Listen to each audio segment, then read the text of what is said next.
Butler trade rumors after the latest All right, suspension. what's happening, everybody? Welcome to the afternoon show presented by ESEN.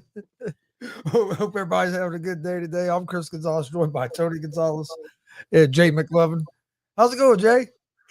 Apparently, we need some intro music because I was so not even looking up when the live button went live. So I apologize, everybody. That was so not planned on my part. But hell, what really is honestly, to answer your question, I'm doing well.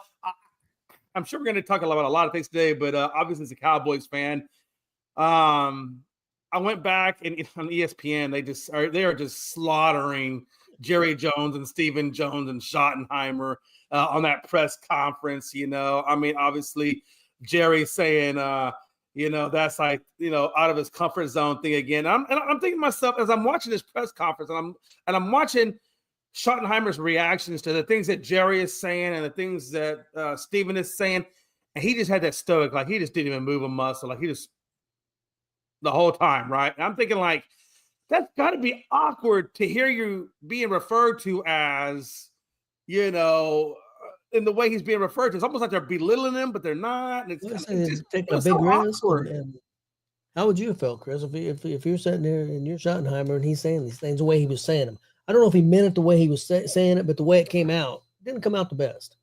Yeah, in a way, I get what you're saying, but also, if you listen to the whole thing, he was trying to defend Schottenheimer. Oh, I know, but it didn't come out the best. But I don't think Schottenheimer really cares a whole lot because he's getting to get paid, and he's finally getting this opportunity. I mean, because if you remember right, there was a few years ago he was a hot name for a head coach, and he didn't take it, and then it was like he never had the opportunity again.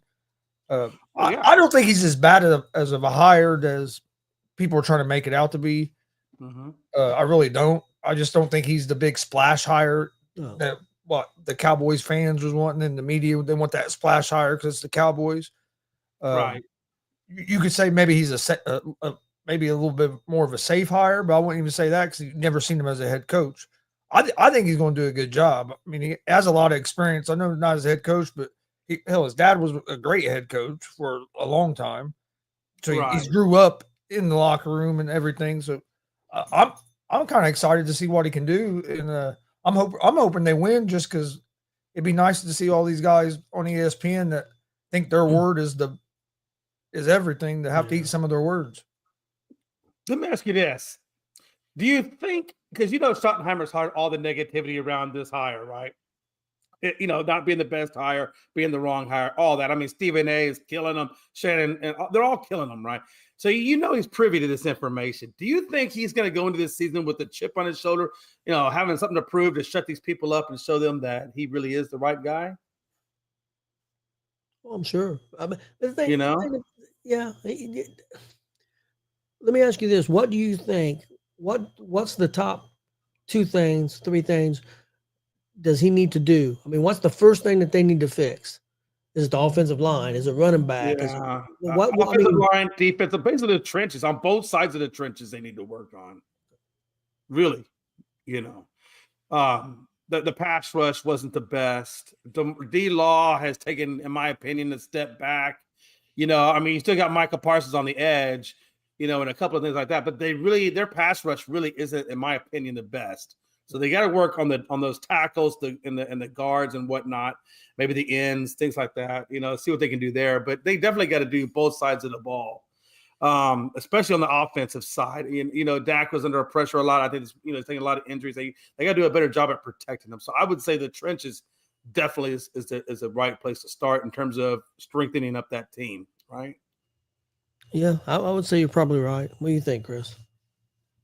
Yeah, I think they'll get running back. They're going to do something there for sure. Oh, for sure. You think they'll go after? But honestly, I mean, roster wise, they're not real far off from a good team. Last year they had a lot of injuries that hurt them. You get a healthy Micah Parsons back, even a healthy Dak Prescott. Even though I don't think Dak Prescott's a great quarterback, he's a good quarterback. You get him back, that's going to help. So I agree. They need to get another pass rusher, and they probably could use another corner as well, couldn't they, Jay?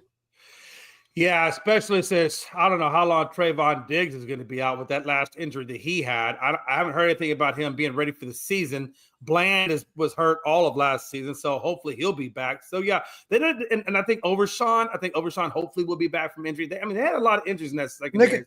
They could use another receiver to go with Lamb. But keep in mind though, Dowdle I think is up for contract. I think his contract is up, so they got to make up their mind. Like you said, do you draft Gentry and try to save a little bit of money on the cap and let Dowdle walk, or do you keep Dowdle and then in the first round look to put something else there? I mean, everything points that Ashton Gentry could be the next Barry Sanders. And if that's the case, do you really want to pass up a generational talent like that you can get at a cheaper price? So I think it really kind of depends on if Ashton Gentry there at 12 or does he come off the board before 12? I think if he's there at 12, they go that direction. If not, then I would tell them specifically to start looking at offensive line or defensive line, whoever's the best available. If I'm the Cowboys, that's the way I would be looking at it. Billy Buzz says, you being serious, Jay, at both sides reads some. Yeah, Billy. Yeah, I'm absolutely 100% being serious when I say that they need to do some work in the trenches. If you think Mason Smith is the answer over there, or D-Law's doing what he's supposed to be doing, then I would say look at that again. Look at their stats. Watch their tape, and you'll see what I'm talking about. Yeah, I'm serious. They hired a pretty good defensive coordinator. I know people want to shit on Eberflus because of what happened in Chicago, but he's a good defensive coordinator. He really is. He done good in Indianapolis. I look at Eberflus like I look at Josh McDaniels. Not great head coaches, right? But good coordinators. Look what the Bears did after he left. Look what the Bears defense did after he left. Yeah, he really fell. Let's be honest. Do you think he's worse than Zimmer? You know what I'm saying? I think anything that they hire is going to be better than Zimmer. Chris, who did I tell you I wanted the Colts to get? I wanted him to bring Eberflus back to the Colts defense. I think the Colts got a good defensive coordinator. I hope you're right. I know that he didn't have a great year last year, but I think that was more the roster because the Bengals have spent most of their money trying to build up offense, trying to keep all them offensive weapons. So their roster last year on defense wasn't as good as it had been. That dude had a pretty good defense going there in Cincinnati before that. Are you so both of you guys? Are you both sold on Gentry that he's the real deal? Oh, running back? Yeah. I think he'll be a good running back in the NFL. You know, to wrap up that part of the press conference, I thought was kind of weird, and Stephen A. made a really good point of pointing out was when Stephen Jones said, quote unquote, drought, or they're in a drought, he put the air quotes on there. I'm like, bro, 30 years. Why you put this in quotations like it didn't happen or like they're making this up? You haven't been to the Super Bowl in 30 years. I don't know why you're putting this drought thing in quotations. Like that was another part to me that really in that press conference that I thought was just, what the hell are you saying? What are you doing? You know, and then Stephen A. did make a point. Like, what is Stephen A., or Stephen Jones, what is your role with the Cowboys? Like, what is your purpose with the Cowboys? You know, are you there to help your dad or go along with your dad or, you know, not keep him in control? And then Shannon Sharp made a good point where he said, you kidding me? Do you know how much his daddy's worth? He ain't going to say that. He ain't trying to lose that job. He's trying to get in them pockets. I don't know how you watch that show. I know, man. Look, I was just perusing through. Sometimes I watch I can't watch it. Stephen A. Smith is entertaining. He's entertaining. That's but also, in my opinion, he's a clown. I used to watch him some, but then he turned into where he thinks that his word is the gospel. Yeah, and But you know, also, it drives me nuts when these guys get on there and demand that people should be fired. Yeah. Demand that people should lose their job. That to me, that's wrong. Like, because you let one of these guys get on there and demand that Stephen A. Smith should lose his job. The media would cry and cry and cry, just like Ryan Clark's crying right now about because Marcellus Wiley called him out. The media can't handle somebody calling them out, but then they want to demand that these guys should be fired or these players are frauds and just for sure, just stupid statements like that. Yeah, But you know I what think though? he should be Stephen A. there to does that because he knows it's good for ratings. People are going to talk. It's clickbait material stuff.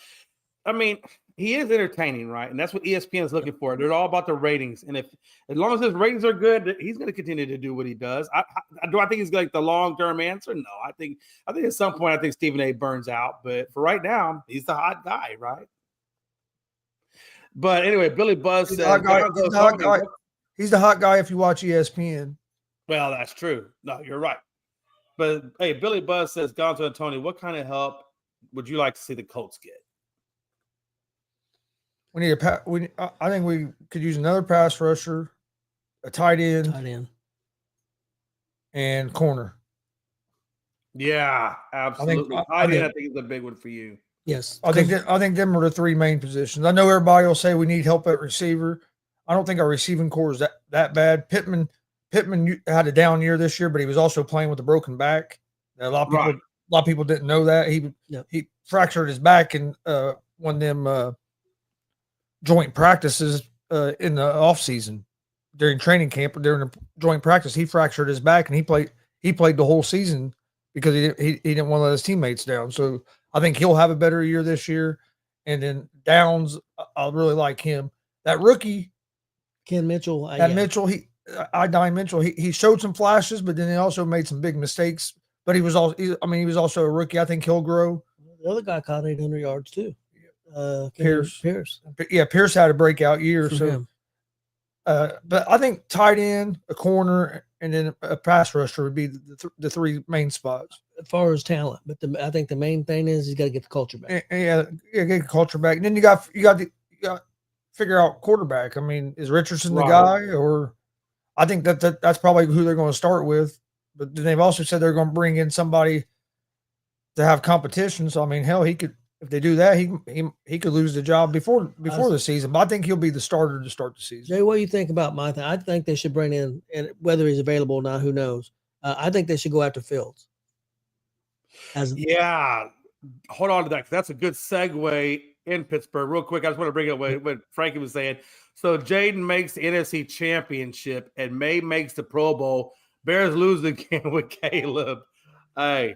I get what you're saying, brother. There's a lot of craziness out there with these quarterbacks, but no, Fields. That's a good segue into Pittsburgh, because now Rooney has come out and said basically that he's good with either one. Right? He said he would like either to have Fields or Wilson, and they're going to go after them both. I think Wilson will probably be the primary they're going to go after to see if they can financially make it work.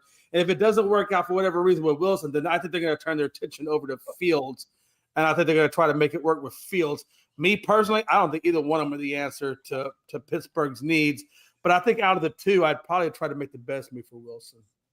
Well, before I comment on Pittsburgh, to go back to what you said about the Colts, it's not. It's not unlike Fields. The only thing I wouldn't want to bring Fields in is because to me he's a lot like Richardson. Has the same issues. Yeah. He's not great. He's not great at the short passes either. I mean, they're a lot alike, other than now Fields has more playing experience, but I think like their attributes is a lot alike, other than Richardson's bigger than Fields. So that's the only reason I'm kind of against Fields. Do we want to bring in another guy that we don't know if he can throw the ball consistently? And that's the problem we have with Richardson. But what you're saying though, honestly, I think it's going to come down to Pittsburgh if Mike Tomlin listens to his offensive coordinator, right? Or if Tomlin decides what just goes on his own, because from the reports I'm hearing, Arthur Smith wants Justin Fields. He wanted Fields the whole season last year. He didn't want to go to Wilson. So I think Fields could have a little bit of a head start on there, but I think it's going to come down to probably whoever takes the cheaper deal. Well, not only that, do you think Wilson may just say, "Hey," he may end up trying to go with his old coach from Seattle? He's got that new coaching job. Could Wilson just say, "Hey, if they reach out to him, he may say, I'm not even interested in Pittsburgh. I can go line up with my old coach." Yeah. Could go to the Raiders. That's been thrown out there. That wouldn't shock me. Yeah. I think, my thing with Richardson is I think I need to see more of him to really make a decision, right? I mean, he had that 1 year where he was injured. I don't know if he's played enough for me to make a judgment as to whether or not he can be the quarterback or not be the quarterback. I mean, I definitely think he is. There's some more development that needs to go along with him, and I think that's kind of where I'd like to see this is, have they developed him enough, or have they really put the time in developing him? Well, the problem is, Jay, I don't know if it's the problem that they're not putting in the time to develop him. I don't know if he's putting in the time to get developed. From the reports that we've heard this year, I don't know if he's taking it serious enough to develop. I don't know if he's mature enough. He hasn't played that much. He didn't play that much college football, let alone pro football. I mean, he's not played 40 games because total? When they benched him, he came back and his players all the players were talking about how he was more accountable when he came back. He was paying more attention and stuff. Well, why did you have to get benched to start caring? But then at the end of the season, there was more reports that guys met with him at the end of the season telling him like, hey, you got to step up and do what you're supposed to do. So if there's those conversations going on, that's what really has kind of turned me off on him, because if he's not taking it serious, it's not going to matter what the Colts or anybody else there how they try to develop him. If he's not almost like he suffers like what Kyler Murray was when they gave him the practice book and they told him to study it, and he said, "No, I'm gonna go play video games instead," type of thing. And then it's a maturity thing. And then also, I think there's some questions about his toughness as well. I mean, he ain't been able to get through a full season, and at the end of last year, it was the way the reports came out made it look even worse, because first it was just a sore back and a sore leg, but then they tried to say they said it was back spasms.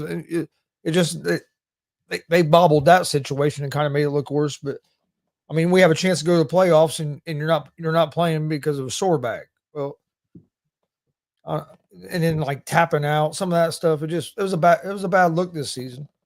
When he tapped out, don't get me wrong. A lot of people. Don't get me wrong. I hope he can. I hope he turns out to live up to his potential, because when you watch him, he makes some explosive plays. Like you're like, damn, it's just got to get more consistent on the short stuff, and some of it wasn't all his fault either. Drops. Receivers dropped a lot of balls as well.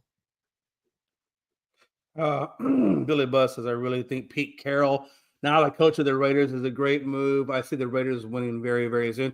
I don't know if they're very, very soon going to win, Billy, but I definitely do like the hire. I think it gives them a little more continuity. I think it gives them a little more stability. I think Marshawn Lynch being at the press conference, if he kind of hangs around that building, hopefully can establish the culture that they're looking for. I think Mark Davis said it best. He felt like when Gruden left the building and resigned, that he lost a lot of that football mind that he needed to help him guide the Raiders. And I think that's what he's thinking with Pete Carroll now coming in. That's going to give him that football mind back.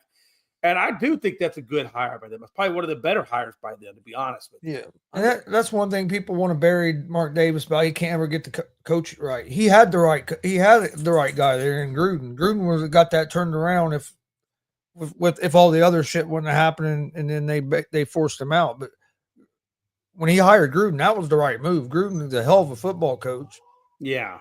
But then, of course, the email shit, which still to me, I think Gruden got screwed on that. That was a witch hunt by the NFL to get eyes off other things and on somebody else. But, I mean, is his comments right and stuff? No, but I guarantee you go through a lot of that stuff. He ain't the only one that had emails and stuff like that.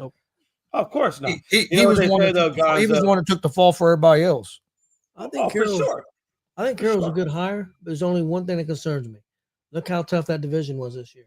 And he's going into probably the toughest division. I mean, Denver got a lot better. Chargers got a lot better.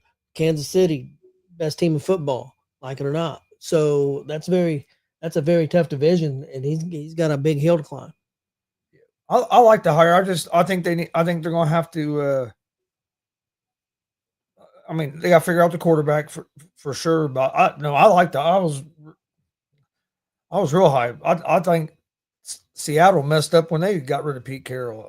I didn't understand that, the way they ran him off. Hell, look, the year before, look what he done with Geno Smith, and then next year he had some injuries and stuff, and they were still 9-8, yeah. and they ran him out the door. So I was surprised by that. I think Pete Carroll's a great coach. I think it'll be a good fit there with the Raiders.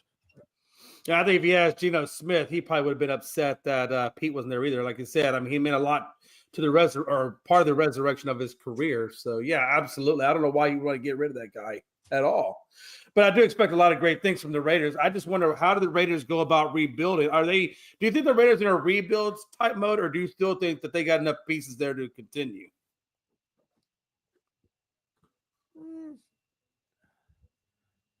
I think it depends. I think if they can figure out a quarterback, they'll be able to compete. I don't know if they would be like ready to like make a like deep playoff run, but I think they'd be a lot more competitive if they could get a quarterback. They probably could use another receiver as well, because they did lose Devontae Adams last season. I'm trying to think who their number one is. It Myers? Is that who they have? Yeah, they got Myers. I think they still have Renfro, but they don't really have. I think was it Jacoby Myers? I think is his name. Yeah, they could use a weapon, another weapon on the outside. They got to get make sure Max Crosby is going to stay. I know he had made some comments like if things don't change, that he might be wanting to go somewhere where he had a chance to win. Yeah, I'm sure he probably does want to go somewhere else. Can't lose him. Yeah, unless you can get a really good amount of draft picks for him, then maybe. Because if they do think they're in a rebuild mode, or Pete Carroll says, you know what, we need to retool this team, they could use him for draft picks because he is a little bit older in the tooth. If they feel like they could be competitive to get to a Super Bowl with him, then it may be better due to his age to let him go and try to get as much as you can for him and then go that youthful route. You know what I mean? He's a game wrecker, man. He is. Oh, he absolutely is. I just don't know that by the time they get back to the competitive level, if he's going to be. I think they could be competitive in a year or two. Though. You think so? If they find a quarterback, right? If they find a quarterback, yeah, that's really what it comes down to. Who can they find to run that offense? I wouldn't be surprised if see a guy like Kirk Cousins or somebody like that end up with the Raiders this season. You think Kirk? I mean, how many more years do you think Kirk Cousins has left? I mean, he's had some pretty significant injuries over the last year or two with the Achilles and whatnot. How much longer do you? And they say that he's lost. I guess he's lost a little bit on his deep ball, his strength on his deep ball. I mean, how much longer do you realistically think Cousins has left before it's just, bro, hang it up? Oh, I still think he can play another 2 or 3 seasons at least. Okay. I can see the Raiders bringing a guy like him in to be like a bridge quarterback. Bring a guy like him in. Okay, that makes sense. Draft a guy to like learn under him. I think that's what the Jets are going to do. I think Rodgers will be back with the Jets this year. I really do. I think Aaron Glenn's going to bring Rodgers back this year if Rodgers still wants to play, and then they'll probably try to draft a guy or something to take over for them, because if you draft a rookie and just throw him in there, you know what I mean? If you have a guy, if you can get Rodgers, especially after he already took the pay cut last year, if you can get him in there and help a guy learn under him, I think that could be the best situation. I think for the Raiders, same thing. If you can't get one of the top guys, quarterbacks in the draft, which I really don't believe there's a top 5 quarterback in the draft. Right. I'm not high on the quarterbacks in this draft either. You know, you can maybe look at Jackson Dart. See, I think maybe he, whatever. But there are a lot of average quarterbacks, not great quarterbacks, no Jaden Daniels or whatever, in the draft. So I agree with you. I don't know. I think I think I'm drafting back and maybe if I'm in the top picks, I don't know. You can grab Hunter. I think Travis Hunter, or is it Travis Hunter? Is that his first name? The one they got at Colorado. I think he could be really a good top 5 pick for a team, especially since he plays both ways on both sides of the ball. Yeah, he could be really a nice pickup. Do you think they're going to play him on both sides of the ball in the NFL? No, I think it'll be like Deion Sanders was used. He didn't play on both sides of the ball all the time. They use him in packages in certain situations. I think you could take a guy like Hunter and you could put him on defense in certain situations if you want to try to shut somebody down, or you can put him in the offense. I don't think you play him all the time, but I think he could be used on both sides of the ball in certain packages. If you're going to do it that way, which position is going to be his primary position? Is it going to be defense or I think that depends on the team. I think it depends on the needs of the team. Honestly, if it went to, let's say, it went to the Raiders. Because Where the maybe you reason don't I have a asked that, one. reason I asked that because if you look back, most guys have played both ways. Their primary position is usually defense, yeah. and then they sprinkle them a little in on Yeah. offense. A lot easier to do. Right. But where I think, and just in my opinion, I think Hunter would be better off being more primarily on offense and just sprinkled in on the defense. But we've never really seen it done like that in the NFL. And I think, Right. but his body build and everything, I just don't know if his body will hold up at the corner position, Yeah. especially having to come down and help with the run and everything. Where on the receiver That's a big thing. I'm receiver glad you side, said that. I'm glad you said that, Gaza, because that is a big thing. That's a question I have for you. You know, given his injury status, what it has been, you know, do you? I mean, how? I mean, it's got to be kind of a sort of a hit on his draft stock, but not really, I guess, because talent, I guess, sometimes overweighs everything. But still, man, that injury status, man, that kind of worries me with him. You know, but then I guess you can say the same thing about Barkley. You know, Barkley, when he came in the league, he had all kinds of injury problems with those knees, and now I'm just saying he's solidified. I'm just saying he's kind of for like a safety or a cornerback. He's kind of undersized compared to most NFL guys. Sure. So that's our thing. I think maybe playing offense and the bulk of the plays might help save his body some. And the Titans got the number 1 pick, and if they did go after Travis Hunter, you know, I mean, they don't really have a true. I mean, you got Treylon Burks there, but you know, Travis Hunter could definitely be a good piece over there.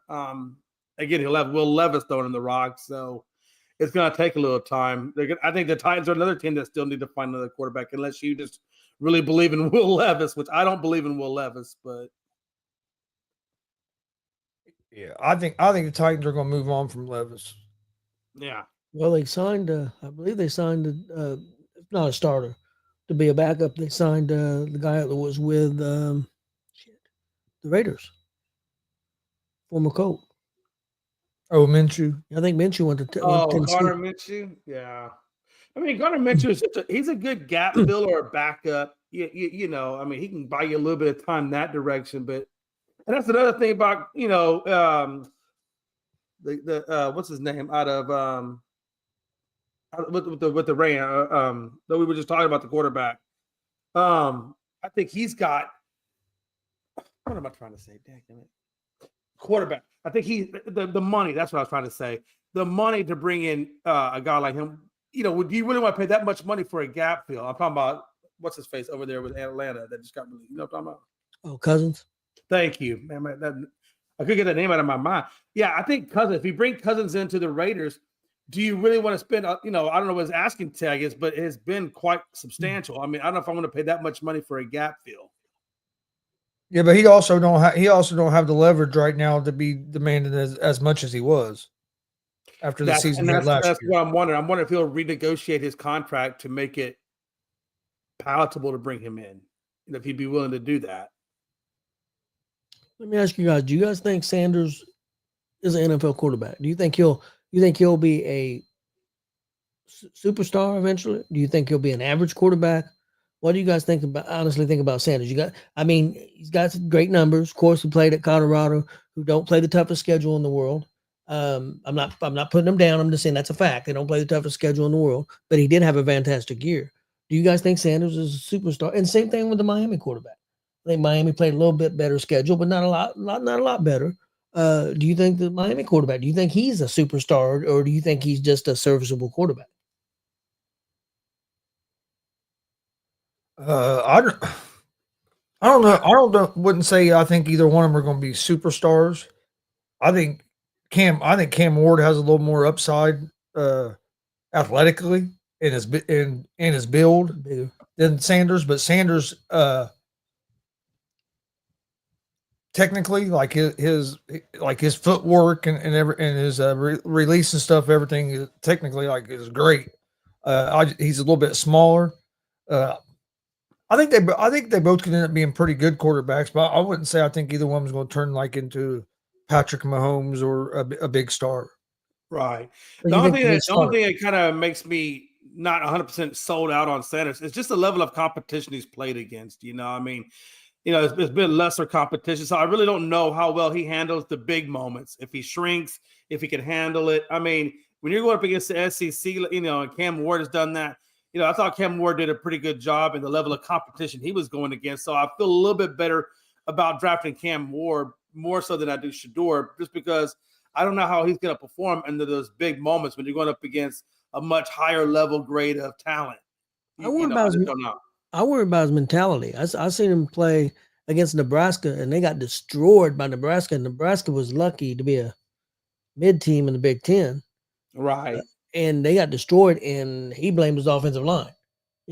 I mean, as a quarterback, you got to take some of that blame. You can't just put it on. Well, if you're a leader, you would, right? I mean, that's what leaders do. Leaders hold that mentality worries me a little bit about him. He's a young guy. I mean, I don't think he should be come in and be starting right away. I think he should be behind somebody for a couple years. That's just my opinion. And do you want to draft him as a top 5 pick to set for 2 years? I don't know. Yeah.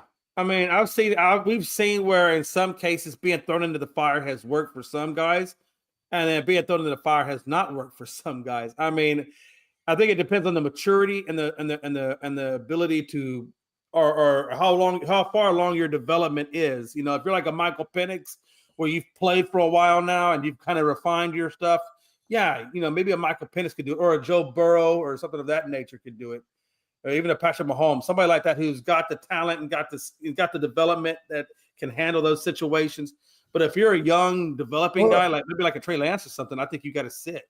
Well, a lot of people forget, Patrick Mahomes didn't play his rookie year.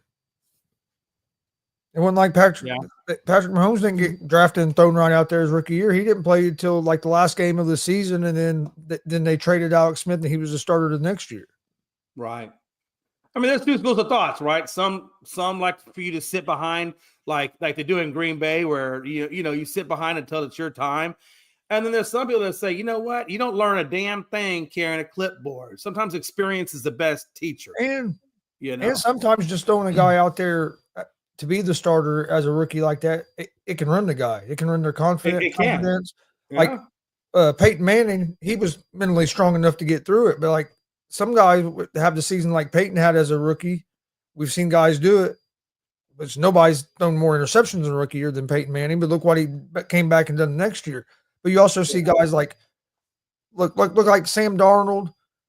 Look what happened with him with the Jets, how bad that started. And look how long it took him to find some footing and get his confidence back and have a good year.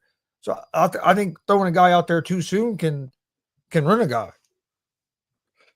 To answer your question, Billy, I mean, there have been guys like Tom Brady that get drafted in the 6th round and things like that. Do I think it can happen again? Sure. I don't think anything's ever. I never use the word never, right? I mean, you can always find a gem somewhere in those drafts and unlock it. So, do I think it'll happen again? I think at some point. I don't know when, but I think we'll see it again for sure.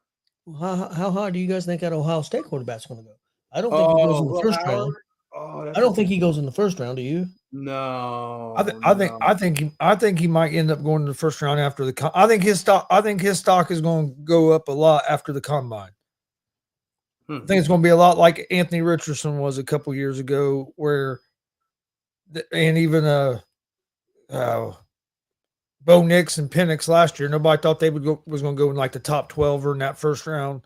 Right. A lot of people had him in the second round, but after he goes to the combine, I think he'll have a shot to be a first round pick. And Jay, I don't think you heard I asked Chris this question. You think the Colts made a mistake starting Richardson right away?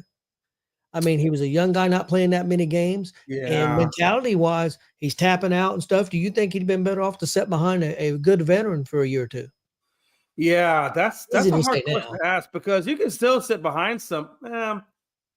I mean, look at the Colts. I mean, they needed a quarterback. They needed him to step in right away. They didn't really have any other game plan other than him. So, and he obviously got hurt right up off the. I think how many games did he play that first season? It wasn't many, was it? 4, 2 maybe. I think it was 4. Yeah, 4 or 5. I mean, you could always look. Hindsight's always a 20/20 thing, but I don't know, Gonzo. That's a hard one to ask because I firmly believe that experience, in my opinion, is a great teacher.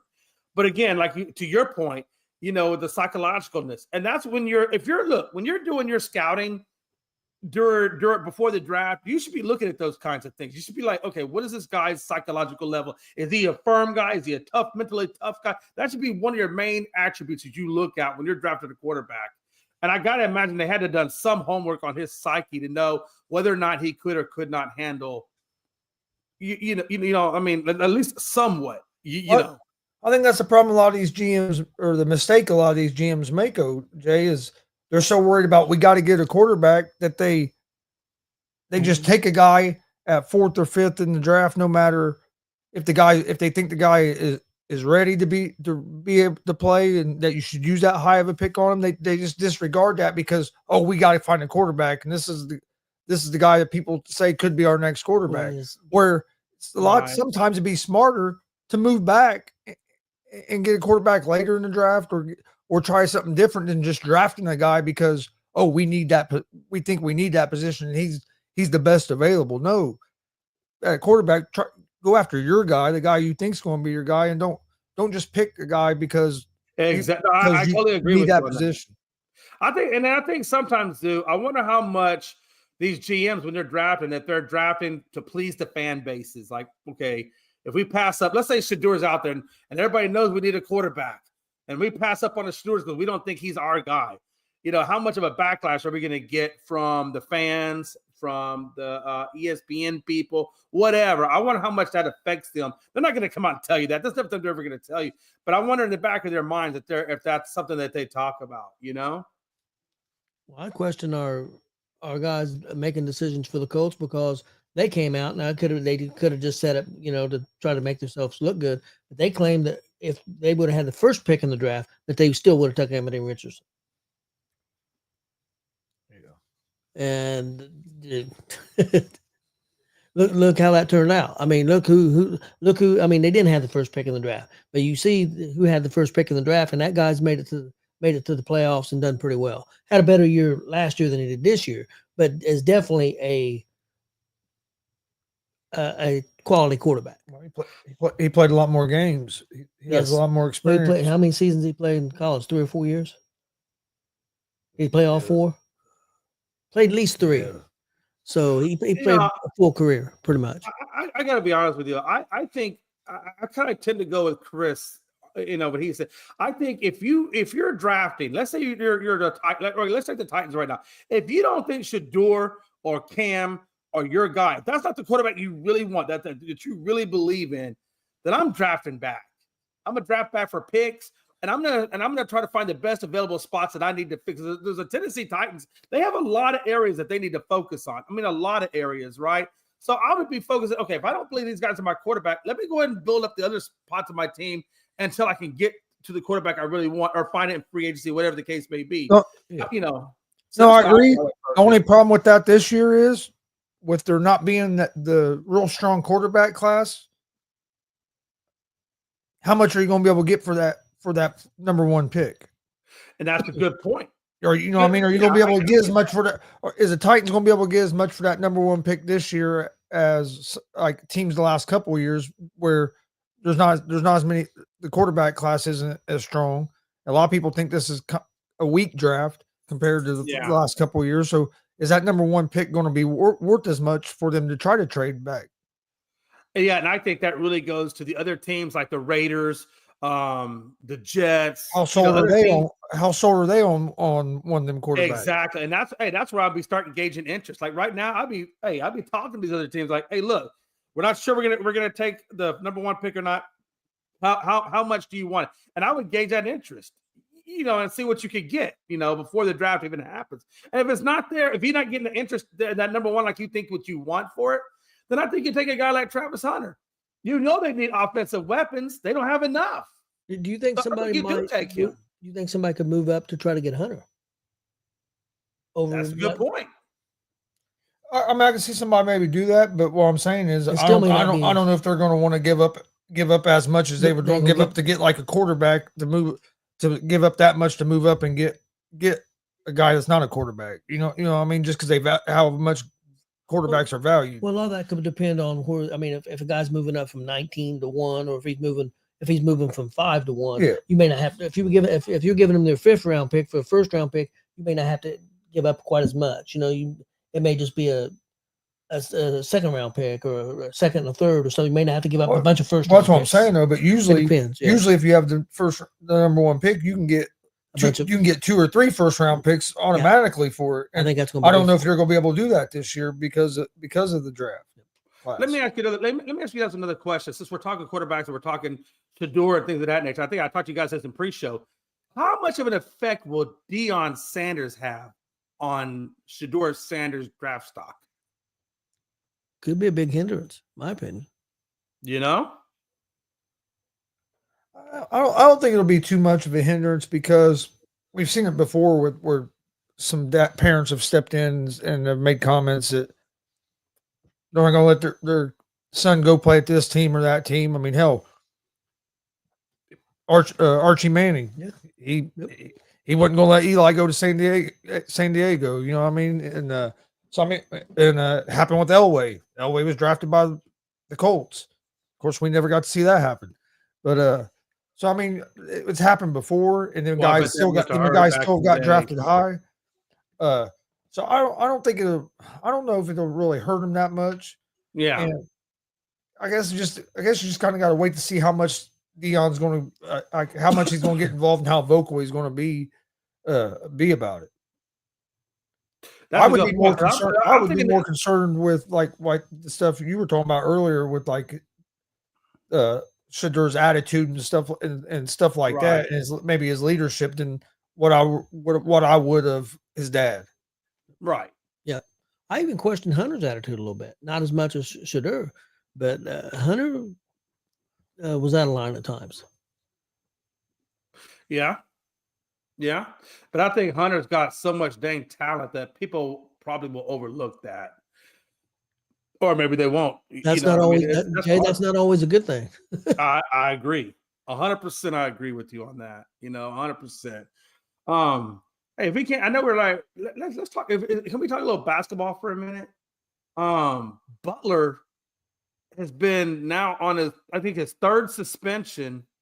He left practice the other day, and so they suspended him. He also left the game, but when he found out he wasn't a starter and walked off, so now that's led to some more suspensions. He's missed 9 out of 12 games due to suspension, and will lose $532,737 per game.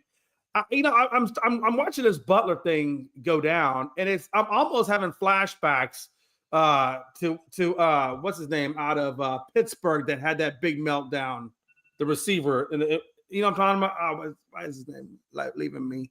Antonio Brown. Thank you. Like he's pulling an AB. Do you feel like he's pulling an AB, or is he not gotten quite that far?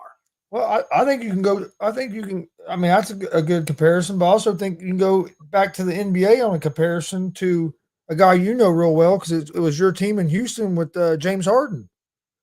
Yeah. I mean, look at all the stuff. Look at the stuff he was pulling to try to get out of Houston, and that's a lot of parallels to kind of this as well. For sure, and I know the Suns are after him, possibly the 76ers, possibly Golden State. Could you imagine going back to the team you just left to go to the Heat? I mean, how do you see that playing out if you went the 76ers route? And to me, this is the problem the NBA has, and why I think the NBA ratings is partly why the NBA ratings are down, is because people are tired of this stuff. The NBA has to get control back. The players have all the control. They if they are somewhere and they don't like how it's going, they pull this stuff to try to force their way out. And I think it's starting to turn a lot of the fans off.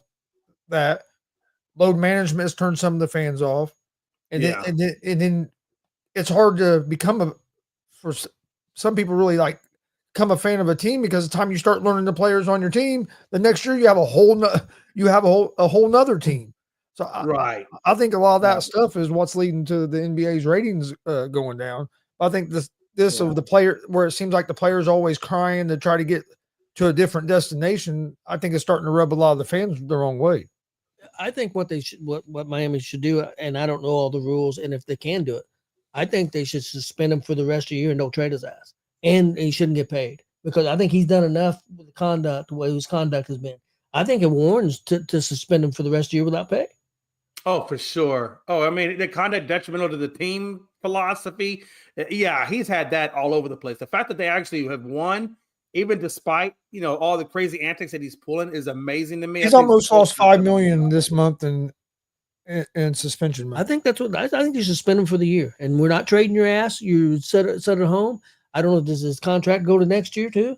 If he's still under contract, I think he has a player option for next year or whatever.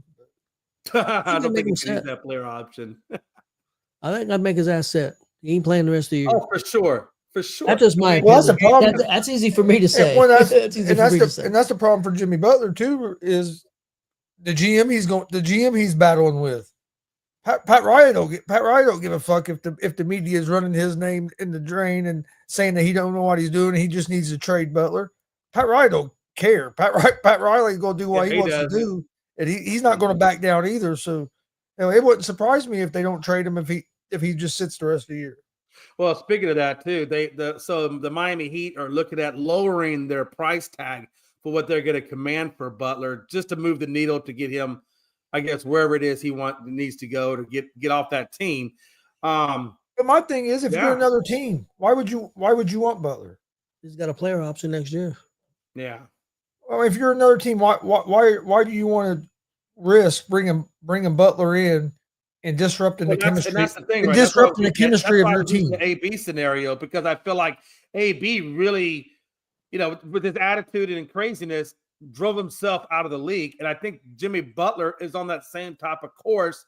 If he's not careful, he could drive himself out of the league because, like you said, or even Chris said, who wants to deal with that attitude or lack of leadership? Well, the three teams that's been mentioned, I don't think, even if Butler goes on their team and be a perfect soldier, I don't think they're going to win a championship this year. I don't think Butler's enough for Golden State. I don't think Butler's enough for Phoenix. I don't think Butler's enough for 76ers. Do you? No. Well, for one, Butler was already with the Sixers before, and him and Embiid couldn't get along. Yeah, I agree. Replacing Bradley Beal with the Suns for Jimmy Butler, to me, is basically almost the same damn player. You're just trading guys, you know what I mean? And then that's not going to help them that much. They still don't have a very good bench. And then Golden State is a hell of a lot farther away than a Jimmy Butler. But because and like yesterday, I heard somebody mention, I forget who I was talking about, it said Jimmy Butler.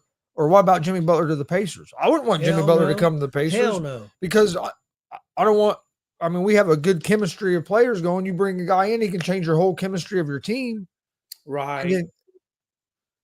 So, yeah, I wouldn't want him with the Pacers. I like the direction we're going.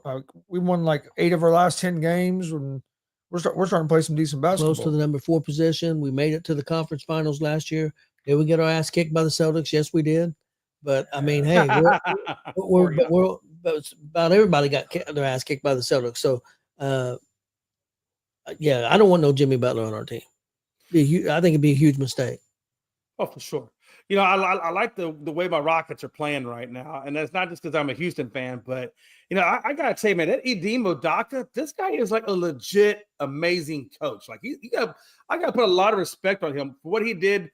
Taking that Celtics in year 1 to the finals, and then he comes to Houston, and within 2 years, now we're back in, some serious contention. I think Houston right now is ranked number 3 in the league as a whole. Yeah, and they just beat the Celtics last night. And listen, they're 9-1 in their last 10 road games. Yeah, and out of that 9, they had back-to-back games with Cleveland, and then after that, they rolled in and beat the Celtics. I mean, those 3 games alone, that's a lot for a young team. And I mean, to come away with the 3 wins on that, I'm excited. You just got to keep them away from the women in the front office. Hey, listen, I think they're doing a good job. They put up some kind of barrier, you can't, it says like employees only or everybody but Udoka only. Yeah, they put that up there. So you're saying they built a wall? I can't say that no more. But that's go back to yesterday. No, I think he said that goes back to yesterday. I think I made Chris mad yesterday, so I got to be. I'm not Chris. I think I made Tony mad the other day, so I got to be nice. I can't. It made me mad. Okay, good. Then it makes me feel better because I really did. I thought I made you mad. I was like, Okay. Well, then Made good. us That makes me feel feel better bad. now about myself. But I'm hard to offend. oh, I know. I think that no. Anyway, we're gonna leave it at that. I'm on Tony's good side, so I'm gonna leave it at that. We're good. I don't even remember him saying anything. I don't either, really. No, I'll tell you about off air, but it's good. It's good. I'm not trying to ruffle no feathers. If I'm good, I'm good. You're good. I'm also very paranoid, but leave me alone. No, but seriously though, I mean, when you look at these teams, right? I mean, OKC. I mean, how far do you see this team going? Because this team looks pretty damn scary, Gonzo and Tony. Be honest with you, I haven't watched a whole lot of them play this year, but I have seen some highlights and stuff, and they have been playing real well. Probably been playing about the best out of any of the teams in the West here lately. Yeah. And the Celtics are going down. They're 5-5 in the Yeah, last Celtics been struggling here a little bit. What's your Jay, as a Houston fan? What's your hopes for this year? What would you like to? I mean, I know you would love to see them win a championship. I understand that, but what do you think's realistic for Houston this year? You know, if they just win the division and get into the playoffs, if they can get in the playoffs as like the top 5 team overall, that would be huge for me, because I think it'd be huge for them, and it gives you something to build upon next year. I still don't think the Rockets are championship caliber yet. I think we're definitely on the way. I definitely think we're a top 5 team, but I don't think that we are quite championship yet. I think they still need a little bit more experience, a little bit more, here and there, and I think they'll be good. But I definitely think if they get in the top 5, Tony, if they finish top 5, that would be fine for me. I think that'd be great, honestly. Consider last year where they were last year. If you go from last year to top 5, I mean, that's phenomenal. Well, you guys are 2 games ahead of the Grizzlies and 4 games ahead of the Nuggets. Nuggets are in the 4th spot, and well, actually about the same thing over the Lakers. Lakers played a couple less games. I'm surprised the Lakers are 26-18. Yeah, me too as well. I agree. But I also think, though, that Anthony Davis not being at the center position and obviously being healthy and on the court a lot more has really helped that Laker team. I mean, that really has helped that Laker team, I think Anthony had like 33 and 23 rebounds or something like that last night. And I think Bron chipped in like 22 points, if I'm not mistaken. I don't think they're a championship team either, but I do think that they're going to be a tough playoff team. I really do. The team that I'm actually a little worried about too is Denver. Denver is still in there. Jokic has been injured for a little bit of that. So when Jokic comes back and stuff, yeah, that Denver team is still out there.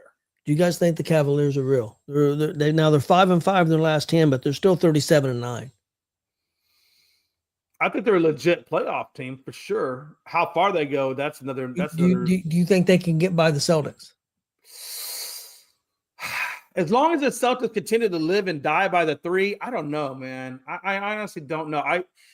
When you live and die by the 3, I still think that makes it kind of hard. I don't think they'll get by the Pacers. What do you think about the Knicks sitting at 31-16, a game behind the Celtics right now? Do you think the Knicks could be a dangerous team to possibly make it to the championship? You don't? I think Pacers are going to make it to the championship. So I think the Knicks are a solid playoff team. I think the Cavs are a real good team. I still think probably right now I would say the Celtics are the best team. Like, I know they don't have the best record, but like on paper, and you look at the roster, I think they're probably the best team in the East. Cavs have been playing like the best team in the East all year. Yep.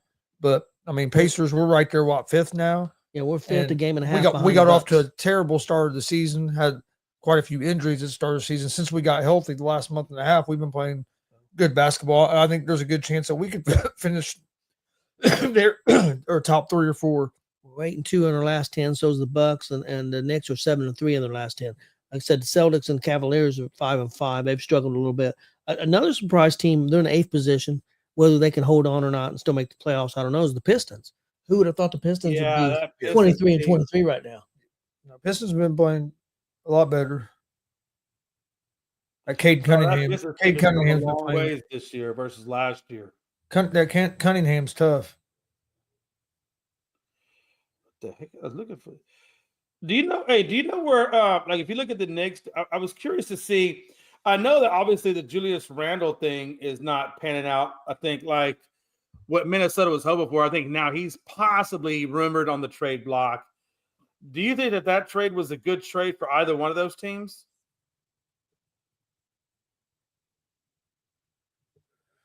I don't know, man.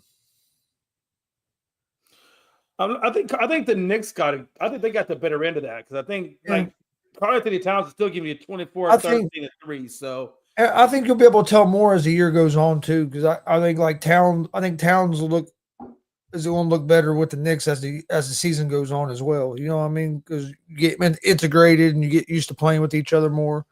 So I think the second half of the season we'll get a better feel. But I would say probably the Knicks have got the better of the end because Timberwolves have not looked like the same team this year as they did last year. Yeah, absolutely. Billy says 5 years and 2 days since we lost a great one. Number 24, rest in peace, Kobe. Yeah, absolutely. Definitely rest in peace, Kobe. You know, I know Amon Thompson when he played against the Celtics last night, and he had that monster game, and he hit the game-winning 3-point shot as time expired. He said he felt like what Kobe must have felt like, you know, during those times when he would do that. And that's a pretty big thing to say that. So yeah, rest in peace, Kobe. You're still a big part of this game, even though you're no longer with us. You're still with us. What a time, man. So trade deadline. What are you guys expecting out of this trade deadline? Do you think there are going to be any big time moves as it comes upon us? I think February 6th, Gonzo, if I'm not mistaken, is the deadline. I think it is the 6th. Be honest with you, Jay, I haven't really paid enough attention to the NBA to have a educated answer on that. I don't either. What's going to go on the trade deadline? Because, like I said, I haven't been paying a whole lot of attention to NBA. I've been more into NFL and college football. Let me ask both of you this though. Yeah. Do you think Butler gets traded or not? What's your feeling? I think they'll bow down and they'll trade him. I think so too. I absolutely think eventually. I think before the 6th, I think they will work something out.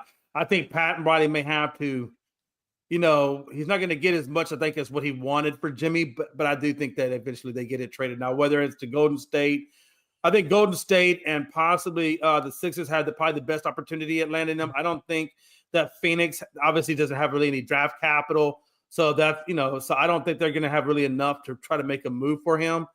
But I think the Golden State and Sixers would have a little bit of capital or something that they can use in lieu of it. Well, didn't Phoenix went and got some number one or got some first round picks? But from what I was hearing,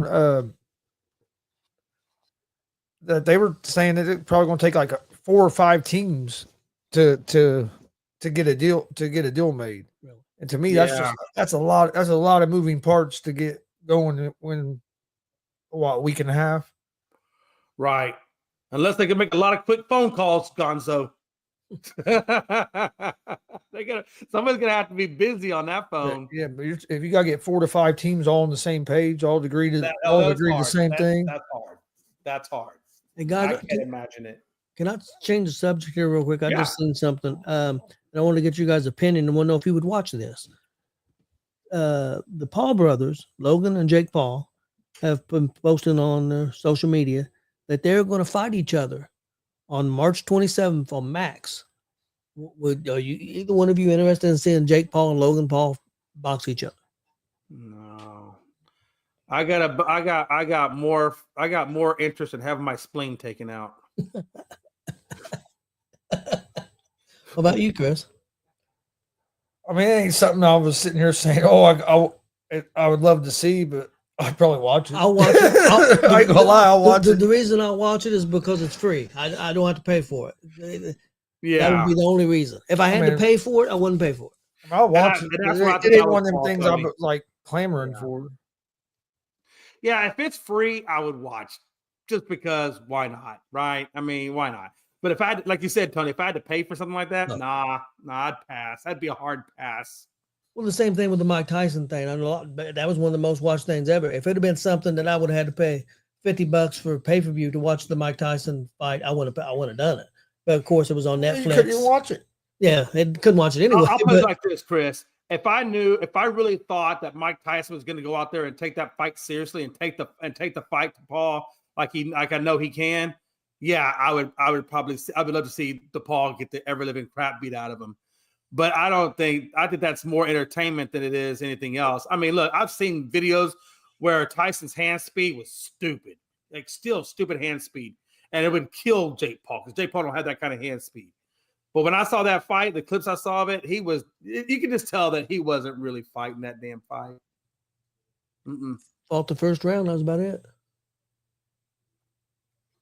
That's about all. That would be the joke. You would be able to bet in Vegas scam fight. It is a scam fight, but people, and I think that's what irritates me. It's like all this stuff is just, I don't know. It's just this is not real boxing. It's almost like they're making fun of boxing in UFC, right? But the problem is they're making big money with it. That's the thing. I mean, if they weren't making money, if people wasn't going to it or tuning in or whatever and wasn't making money, it wouldn't be a thing. So I mean, that's right. I mean, it's almost like caricature, right? I mean, it's entertainment characters, right? They're not taking this seriously. I can't take Floyd Mayweather versus these kind of guys seriously or anything else like that caliber of a fighter going up against one of the Paul brothers. I can't take that seriously. I mean, you're telling me that this guy's going to come into a profession that most people have a hard time getting into, and they can just instantaneously come in and have that kind of success? No. Make that kind of money. Yeah, I mean, fighters never make that kind of money. No, they have don't. 30, 40, 50 fights. And that's not counting amateur fights. Dude, I think I would like to see him fight somebody for real. Somebody that's, not somebody that's 40, 50 years old. Somebody that's a current boxer right now. Even if he's not, let's say he's at the top. Let's say if it's a guy that's ranked 5th or 6th or 7th in the world. Then I would take him a little more serious if he could hang with him. But until he does that, I really just don't take him serious. Let me ask you guys a question. And I'm going to set football off to the side. I actually still think that there's a lot of soul left in that game. But when I look at baseball, not baseball, when I look at boxing and when I look at basketball, those two sports, boxing, basketball, I just feel like a lot of the soul has left out of those sports.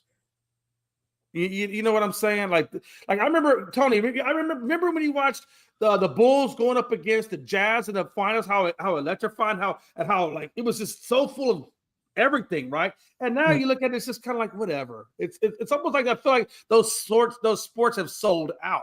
Especially basketball. I agree with you 100% on basketball. Yeah. I agree with you on boxing. There's still a lot of tough boxers out there. There's still some great. But it's not what it used to be. Yeah, the reason why I said that about boxing is just because you got the Jake Pauls of the world that just want to throw themselves in there, and to me, I feel like that hurts the sport. What killed boxing is it got to the point where everybody believed boxing was fixed. Yeah, it got to that point with a lot of the decisions. So a lot of people quit watching boxing or just didn't trust it no more.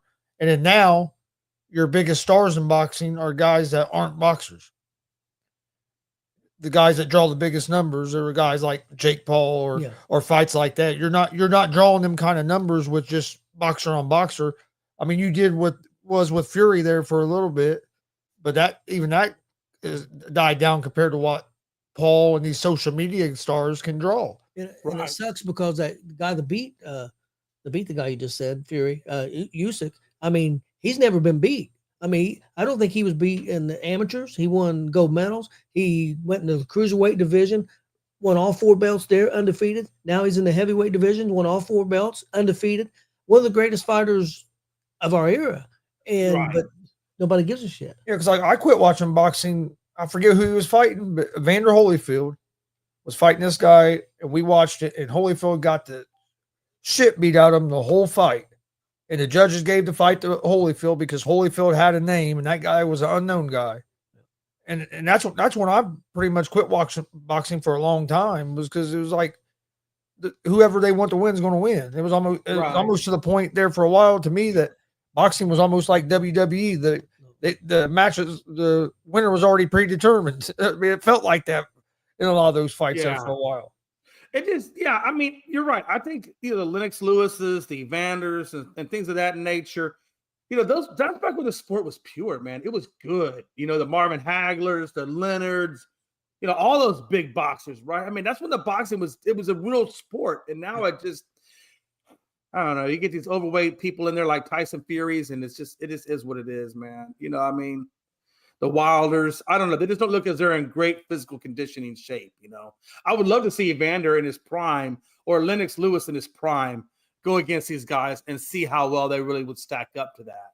Oh, how about a Muhammad Ali and some Oh, people? geez, that's a whole other level right there. Hey, fought, Chris, I wasn't even trying to go to the pinnacle of it. I mean, we could even talk about George Foreman at 60. I think was in better shape. Yeah, Foreman, Frazier, Ken Norton Jr., all the people that Ali fought. Yeah, I mean, those guys, I would love to see that level and that skill set of boxing go up against these guys and see how that pans out, Yep.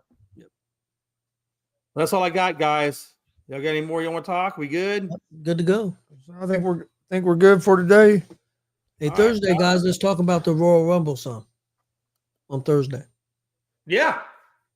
Okay. And the Royal Rumble's on Peacock, correct? Yes. Yes. That means I got to go. Right now, I got the free version of Peacock. I guess you got to buy like an actual subscription to them now, huh? Hey, Jay, you still got the app, right? Yeah, the one that you guys got me on. Yeah. Yes. It'll be on there too. Oh, really? Just go to pay-per-view. Go to events like where you go to watch pay-per-views. It'll be on there.